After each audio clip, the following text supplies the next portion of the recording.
మిత్రులారా నమస్తే. నేను మీ ఓరిగంటి యాదవ్. ఇటీవల కాలంలో దేశంలో నక్సలైట్ల మీద తీవ్రమైనటువంటి చర్చ జరుగుతున్నటువంటి విషయం మనం అందరం కూడా గమనిస్తా ఉన్నాం. అయితే ఇక్కడ ఒక విషయాన్ని గమనించాలి. కేంద్రంలో ఉన్నటువంటి బీజేపీ ప్రభుత్వం నక్సలైట్లను అట్లాగే ఉగ్రవాదులను ఒకే ఘాటును లెక్క కట్టేటువంటి ప్రయత్నం చేస్తా ఉంది.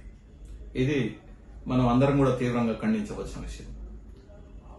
ఉగ్రవాదులేమో పాకిస్తాన్ ప్రేరణతో ఒక మత ప్రాతిపదికన కాశ్మీర్ ని వాళ్ళు స్వాధీనం చేసుకోవాలని, దేశంలో అలజడి సృష్టించాలని, శాంతికి భంగం కలిగించాలని ఉగ్రవాదులు అమాయక ప్రజల్ని పొట్టన పెట్టుకుంటున్నటువంటి పరిస్థితి ఉంది.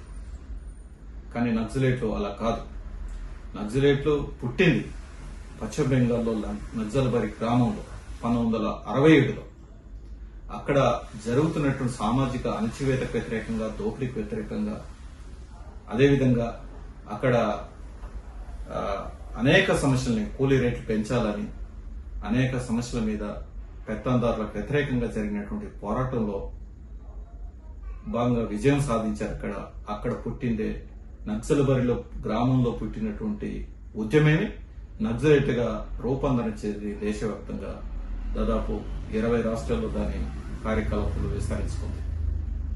అయితే ఇక్కడ మనం ఒక విషయాన్ని గమనంలో పెట్టుకోవాలి. ఎందుకు ఈ నక్సల్ ఉద్యమం అంత విస్తరించింది అనేటువంటి విషయాన్ని మనం గమనంలో పెట్టుకోవాలి.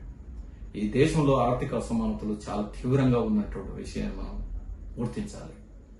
అంటే ఒకరి దగ్గర బాగా డబ్బులుండి ఒకరి దగ్గర డబ్బులు లేకుండా, అసలు పేదరికాన్ని, తినడానికి ఒక పూట తిండి కూడా లేనటువంటి ప్రజలు ఈ దేశంలో ఉన్నారు.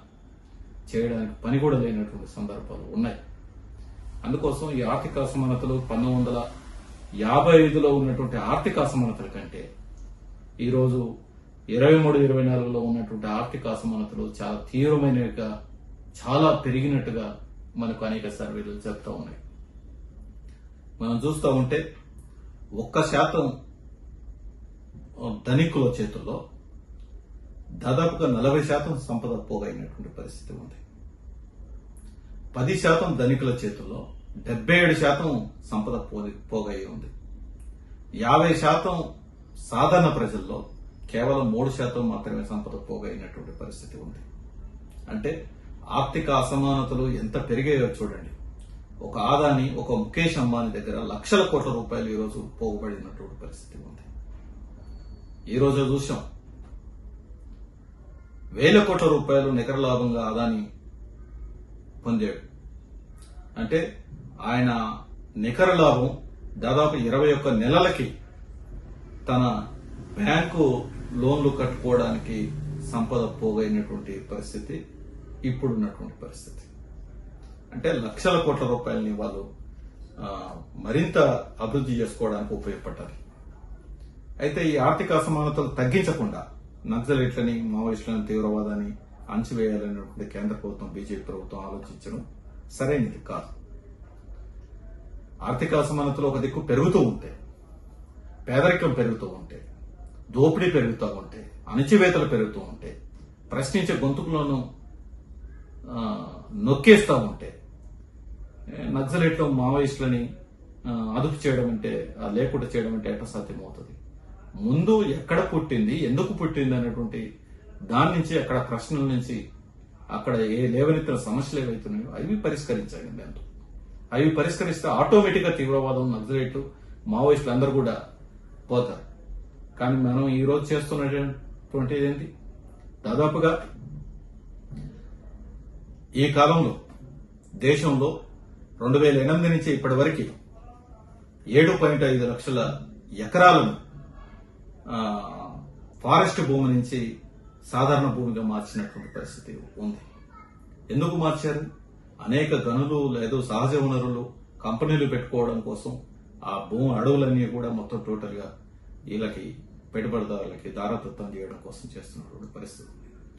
అడవులని ఆ రకంగా ధ్వంసం చేస్తూ ఉంటే అనేక మంది అక్కడ ఉన్నటువంటి కూడేలు గాని, పల్లెలు గాని, గిరిజనులు గాని, ఆ మైదాన ప్రాంత ప్రజలు, చెంచులు గాని, ఈ రకమైనటువంటి ప్రజలందరూ కూడా నిర్వాసితులుగా మారేటువంటి పరిస్థితి ఉంది. వాళ్ళ ఉపాధి పోయినటువంటి పరిస్థితి ఉంది.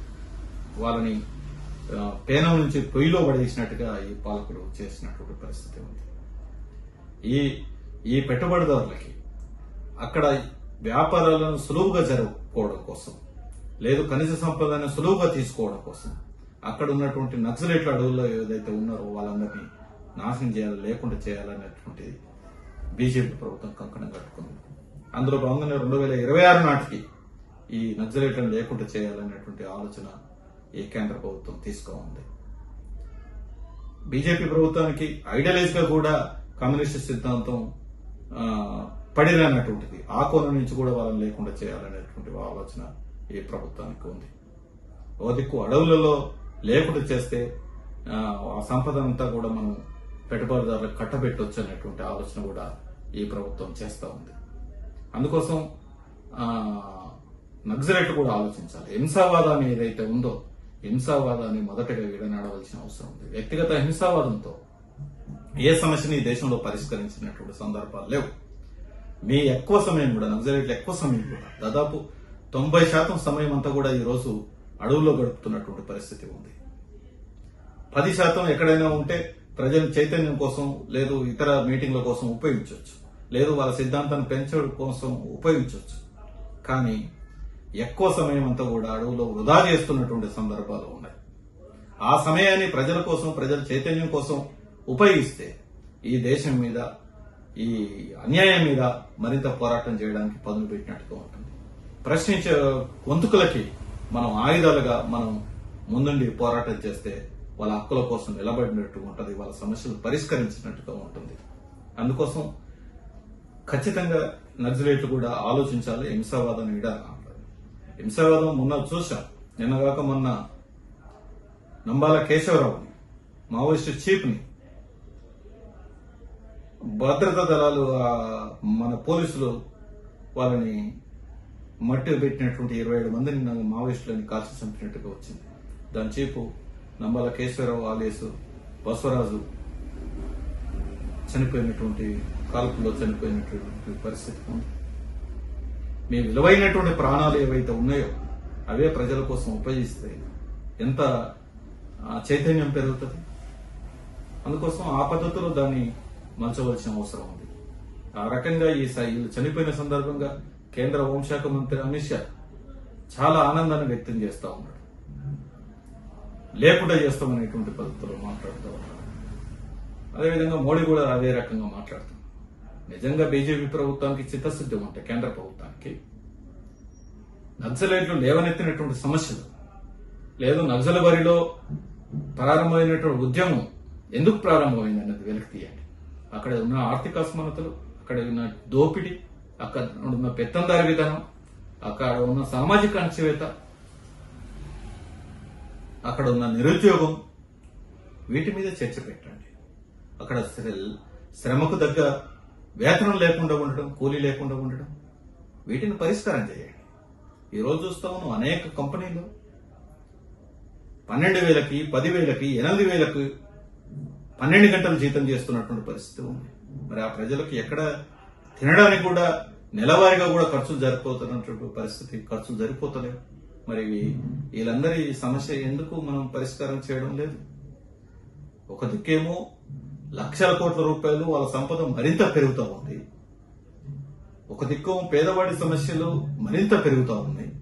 వాళ్ళకు కావాల్సినటువంటి కనీస సౌకర్యాలు కూడా నోచుకోలేనటువంటి పరిస్థితి ఉన్నది. పేదరికంలో కనీసం తిండి తినడానికి కూడా, ఒక పూట తిండి తినడానికి కూడా, ఒక రోజుకు ఒక పూట తిండి తినడానికి కూడా లేని ప్రజలు ఈ దేశంలో కోకొల్లలుగా ఉన్నారు. అందుకోసం ప్రభుత్వం చిత్తశుద్ధితో మావోయిస్టులు ఏదైతే లేఖ రాశారో, శాంతి చర్చలు మేము చర్చలకు సిద్ధంగా ఉన్నాం, ఆ చర్చల్ని జరిపే విధంగా ప్రభుత్వం చర్యలు తీసుకోవాల్సిన అవసరం ఉంది. ఆ చర్చల ద్వారా సమస్యను పరిష్కరించుకోవాల్సిన అవసరం ఉంది. వేషజాలపై చంపడమే పనిగా పెట్టుకుంటే అది నక్సలైట్లు చేసినా, లేదు ప్రభుత్వం చేసిన రెండు తప్పుడు విధానాలు. నక్సలైట్లు కొంతమందిని ఏకమైన వ్యక్తులను చంపితే, లేకపోతే పోలీసులను చంపితే, ఇతరులను ఎవరైనా చంపినా వాళ్ళందరూ కూడా మన సమాజంలో ఉన్నటువంటి మన కుటుంబాల బిడ్డలు. వాళ్ళందరూ కూడా ఉపాధి కోసం ఆ రకమైనటువంటి సైన్యంలో లేకపోతే పోలీసులుగా చేరారు. వాళ్ళని మనం ఎక్కి పెడతామని అంటే ఎట్లా కరెక్ట్ అవుతుంది అది? అదేవిధంగా ప్రభుత్వం కూడా ఈ సమాజంలో ఈ దేశంలో ఉన్నటువంటి అణగారి వర్గాల ప్రజలు హక్కుల కోసం పోరాడుతున్నటువంటి నక్సలైట్లు మన కుటుంబాల్లో ఒకరుగా ఉన్నటువంటి వాళ్ళు చనిపోతే వాళ్ళని హింసించి వాళ్ళని చంపితే ఏ రకంగా కరెక్ట్ అవుతుంది? అందుకోసమే ప్రభుత్వం ఇప్పుడు నక్సలైట్లను చంపేయచ్చు, రేపు ప్రశ్నించే గొంతుకులను అందరినీ కూడా జైల్లో పెట్టేటువంటి కార్యక్రమం చేయొచ్చు. అంటే ఇది ప్రశ్నించే గొంతుకు కానీ మాట్లాడే హక్కు కానీ లేకపోతే సమస్యల మీద నిలదీయడానికి కానీ ఎవరైనా చేస్తే వాళ్ళందరినీ నొక్కేస్తామనేటువంటి పద్ధతిలో జైల్లో పెడతామనేటువంటి పద్ధతులు ఏదైతే ఉందో ఇది సరైనది కాదు. వాళ్ళందరి ఆ హక్కుల కోసం పోరాటం ఏదైతే ఉందో రాజ్యాంగం ప్రకారం ఏదైతే ఉందో రాజ్యాంగం పరిధిలో హక్కుల కోసం పోరాటం చేసేటువంటి పద్ధతిలో అందరూ కూడా ఉండాలి. ఆ రకంగా కూడా ప్రభుత్వం కూడా శాంతి చర్చలకు నక్సలైట్లతో సిద్ధం కావాలన్నటువంటి అవసరం ఉందనేది తెలియజేస్తూ సెలవు.